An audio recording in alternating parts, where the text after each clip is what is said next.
Hello tout le monde, bienvenue dans ta nouvelle vidéo aujourd'hui. Alors tu dois te demander mais pourquoi elle n'est pas sur son tapis aujourd'hui? Eh bien oui, aujourd'hui je ne te propose pas de pratique donc posturale, de yoga, mais tu en retrouves donc plein d'autres sur ma chaîne si vraiment tu ressens le besoin de pratiquer et d'apporter du mouvement. Pour t'expliquer, si c'est la première fois que tu regardes une de mes vidéos, habituellement, donc tous les mercredis matins, je partage une pratique de yoga pour t'assouplir, te renforcer, cultiver vraiment la confiance et l'épanouissement, donc te sentir plus apaisé avec le yoga. Donc aujourd'hui, tu me retrouves comme ceci puisque, pour tout vous dire, ça faisait un petit moment, ça faisait quelques mois quand même que j'avais l'idée de vous proposer ce style de vidéo vraiment axé sur le développement personnel, le mindset.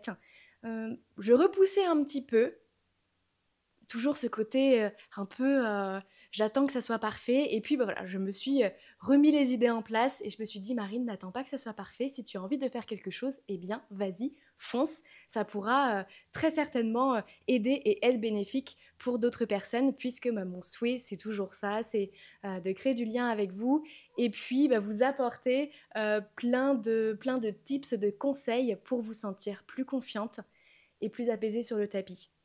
Donc c'est déjà quelque chose que je fais avec les personnes que j'accompagne en accompagnement donc, particulier, de toujours lier l'introspection, la connaissance de soi avec la pratique de yoga, puisque déjà le yoga c'est vraiment cette connaissance de soi donc sur le tapis et en dehors.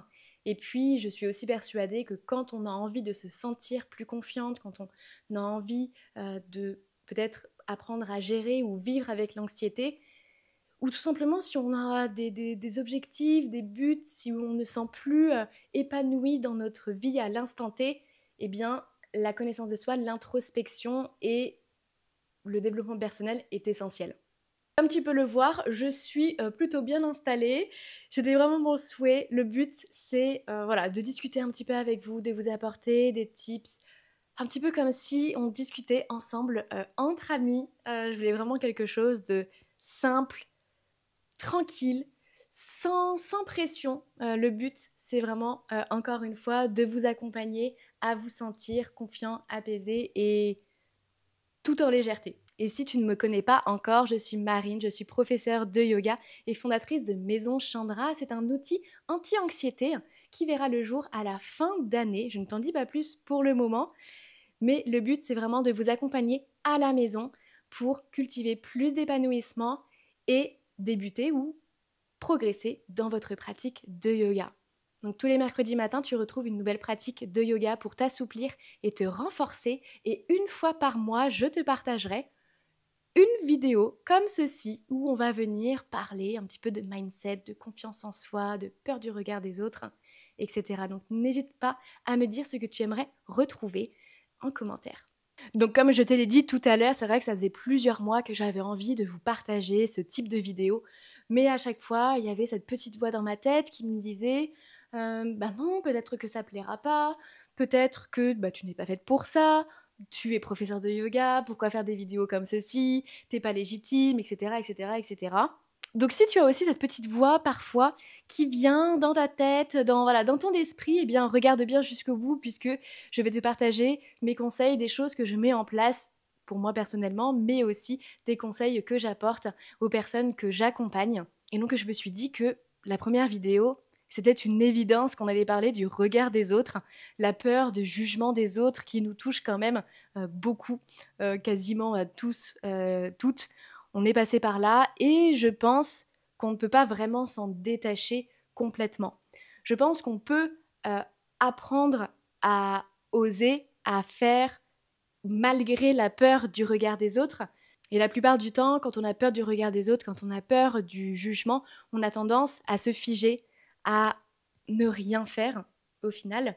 Et peut-être par la suite à avoir des regrets de ah bah si j'avais su. Et puis c'est dommage en fait de se bloquer à faire des choses qu'on aimerait vraiment, qui bah, nous font plaisir, qui peuvent aussi aider d'autres personnes ou non en fonction de ce que c'est par rapport à cette peur qui est tout à fait légitime, encore une fois, je le répète. Donc je vais te partager mes 5 conseils qui me permettent de passer à travers le regard des autres, à travers cette peur de jugement. Donc mon premier conseil, c'est de me dire, ça ne peut pas plaire à tout le monde. Et ça, c'est une réalité. Toutes les choses que nous faisons dans notre quotidien, que ce soit dans notre vie personnelle, professionnelle, que ce soit des actions ou des paroles, des mots, des gestes ou quoi que ce soit, on ne peut pas plaire à tout le monde. Alors pourquoi se bloquer de faire quelque chose alors qu'on sait pertinemment que ça ne plaira pas à tout le monde?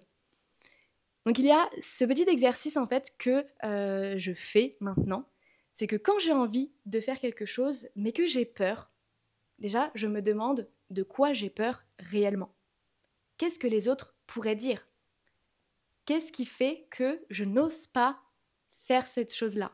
Ça peut être par exemple, je n'ose pas aller manger toute seule au restaurant. D'accord, de quoi j'ai peur exactement? La plupart du temps, c'est j'ai peur qu'on se moque de moi parce que je suis toute seule. Mais au final, pourquoi les gens feraient ça? Est-ce que déjà, vous, pour reprendre cet exemple-là, vous vous moquez, vous rigolez d'une personne qui est toute seule? Eh bien non, la plupart du temps, on ne fait même pas attention. Ou alors, ça m'est déjà arrivé, eh bien je me dis, oh, mais qu'est-ce qu'elle a de la chance. Oh là là, mais qu'est-ce qu'elle doit être bien à lire, à manger tranquillement ou quoi que ce soit. Juste aller boire un verre en terrasse. Au final, c'est une peur qui est irrationnelle. Elle est présente, mais elle est irrationnelle. Du coup, pour ce genre de choses, que ce soit aller manger au restaurant, aller à un cours d'anglais, je vous dis ça parce que ça m'est déjà arrivé, eh bien je me dis, d'accord, qu'est-ce que je loupe de plus important si je ne le fais pas que si je le fais? Qu'est-ce que je gagne à ne pas le faire vs qu'est-ce que je gagne en le faisant? Et donc de noter vraiment noir sur blanc, de prendre une feuille, ce que je gagne à le faire, ce que je ne gagne à ne pas le faire. Eh bien la plupart du temps, vous allez vous dire que vous perdez beaucoup plus à ne pas le faire qu'en le faisant. Et donc ça me vient à ce deuxième conseil, à cette deuxième question plutôt, à se demander, d'accord, mais qui sont les autres? Est-ce que leur avis t'impacte? Est-ce que leur avis compte pour toi? Est-ce que leur avis a vraiment du poids dans ta vie? Et généralement, la réponse, c'est non. Puisque les gens, tu ne les connais pas, tu les reverras très certainement jamais. Donc, quoi qu'ils pensent ou autre, ça n'aura pas forcément d'impact sur toi. Ce qui peut avoir un impact sur toi, c'est surtout la façon dont tu te parles, ce que tu penses réellement de toi. Et ça vient en travaillant donc justement cet amour, l'estime, et que tu développes en sortant de ta zone de confort, en faisant des choses que tu as peur, des choses dont tu ne pensais pas du tout être capable. Donc demande-toi, qui sont les autres? De quoi j'ai peur? Et qu'est-ce que je gagne en le faisant? Mon conseil numéro 3, donc la troisième question, c'est qu'est-ce qui est réellement important pour toi? Fais les choses qui sont importantes pour toi. Si tu trouves du sens à faire ce que tu souhaites faire, et que peut-être les autres ne trouveront pas ce même sens, et c'est ok, c'est normal, on n'a pas forcément toujours les mêmes envies, les mêmes passions ou autres, mais fais surtout ce qui a du sens pour toi. Tu peux te demander vraiment comment tu te sentirais après avoir fait cette chose. Admettons, voilà, on reprend l'exemple de aller manger donc au restaurant toute seule. Qu'est-ce qui est important pour toi? Est-ce qu'au fond de toi, tu ressens cette envie de prendre un moment seul pour toi, aller découvrir un restaurant, personne ne veut venir avec toi, mais toi, tu as vraiment envie d'aller y manger? Eh bien, pourquoi tu te priverais de faire cette chose-là par rapport donc au regard des autres? Encore une fois, tout est une question de choix qui n'est pas toujours évidente à faire, mais reconnecte-toi à ce qu'il te fait plaisir, à pourquoi tu fais les choses et vraiment à ce qui est important pour toi pour pouvoir faire des actions justes et alignées avec toi-même. Donc mon quatrième conseil, c'est de commencer petit. Fais des petits pas petit à petit. Si aller manger au restaurant pour toi c'est encore insurmontable, c'est encore trop loin, eh bien commence petit à petit, va peut-être aller marcher seul dans la ville, aller faire des magasins seul, aller boire un verre, un jus de fruits l'après-midi, en pleine semaine, quand il n'y a pas encore trop de monde. Fais des petites actions comme ceci, petit à petit, qui vont te prouver en fait que tu peux avoir confiance en toi, ça va développer ta confiance en toi et tu vas te dire mais en fait, je suis capable de faire les choses et surtout, tu vas remarquer comment tu te sens après avoir fait. Si à la fin tu te sens vraiment pas bien stressé, angoissé ou quoi que ce soit, ok, alors c'était peut-être pas le bon moment, attends un petit peu, fais autre chose, ajuste, adapte. Mais si au contraire tu te sens vraiment beaucoup plus puissante, confiante, fière de toi, eh bien c'est que c'était la bonne chose à faire et le bon moment. Et petit à petit, après toutes les petites choses que tu pourras mettre en place, eh bien tu feras les choses sans forcément penser y réfléchir et ça deviendra des réflexes.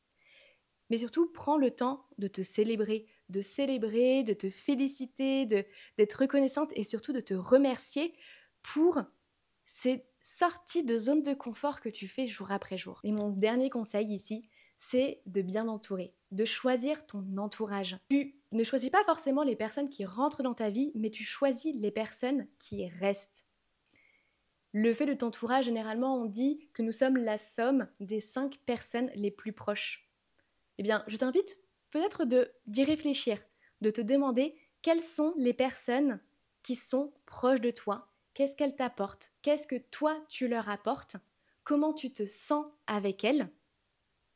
Et indirectement, le fait d'apprendre vraiment à te connaître, de prendre du temps pour toi, de t'autoriser à te faire passer en priorité, ça viendra tout doucement dessiner de nouvelles relations ou alors de faire un tri du coup dans ton entourage, mais généralement c'est toujours pour du mieux.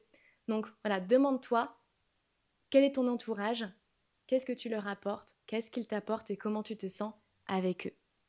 Alors je sais que c'est pas toujours évident, que c'est toujours plus facile à dire qu'à faire, je suis d'accord, je suis passée par là, j'étais très stressée, très anxieuse, je n'osais pas aller marcher dans la rue juste en ville toute seule parce que j'avais l'impression que tous les regards étaient portés sur moi, alors qu'au final, eh bien pas du tout, chacun fait sa vie. Plein de personnes a aussi cette peur et peut-être d'en parler, de la conscientiser, de s'en rendre compte, ça te permet de déjà de te connaître, d'apprendre tes sensations, qu'est-ce que ça te fait dans ton corps, ce genre de peur, d'inconfort aussi au quotidien, de nommer les choses, de nommer tes émotions et de les comprendre. Ça va t'aider vraiment dans ton quotidien, donc n'hésite pas à me dire si ces conseils t'ont été utiles et d'avancer petit à petit. En attendant, on se retrouve donc mercredi prochain pour une pratique cette fois donc posturale sur le tapis pour venir t'assouplir et te renforcer. N'hésite pas à t'abonner, à activer la cloche pour ne rien louper et à me dire en commentaire ce que tu aimerais retrouver de nouveau.